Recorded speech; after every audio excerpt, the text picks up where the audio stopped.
जो आनंद राय जी का घर था, घर के पीछे ही जाकर खेत में कन्हैया बो देते हैं, उनको वहाँ डाल देते हैं।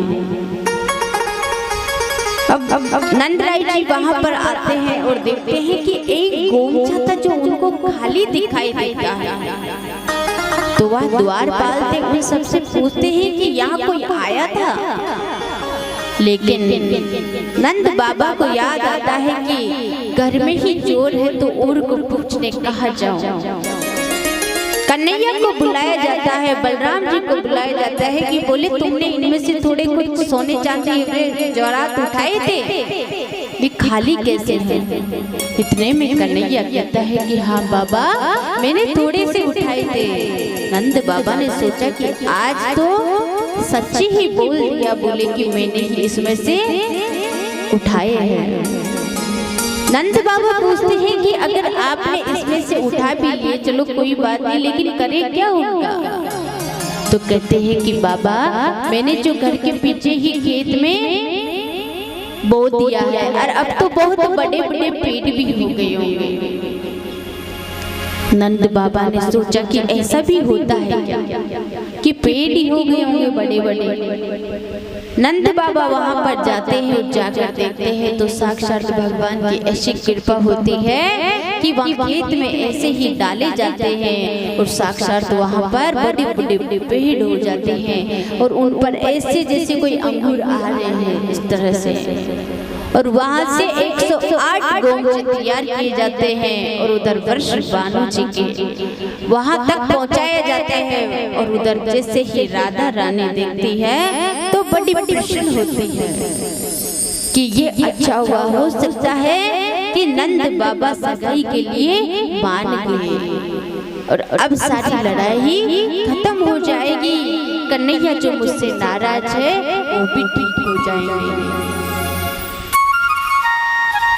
और जैसे ही गोमचों को देखती है, एक एक को देखा तो सब में अलग प्रकार के, सब प्रकार के आभूषण थे।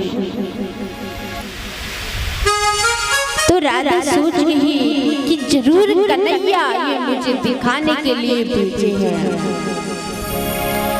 कि देखो राधा, हमारे ब्रिज में भी कोई कमी नहीं है, बोले इतना सारा अंतर है। अब उधर जैसे ही राधा ने वो सब कुछ देखा तो देखने के बाद में तो और जोर जोर से रोने लग गई। अब उधर जो वर्ष बानु जी थे बहुत दुखी हो जाते हैं कि ऐसा क्या हो गया। तो एक ऐलान किया जाता है, बरसाना से ऐलान किया जाता है कि कोई भी वक्त ऐसा हो जो अगर राधा के चेहरे पर मुस्कुराहट ला देगा तो उसे मुंह मांगा इनाम दिया जाएगा। बोली वो जो भी मांगेगा उसे इतना जो चाहेगा सो उसे दिया जाएगा, लेकिन एक बार आके राधा को कम से कम खुश कर दे। अभी ये ऐलान तो बरसाना से होता है, लेकिन होते होते वृंदावन तक पहुंच जाता है।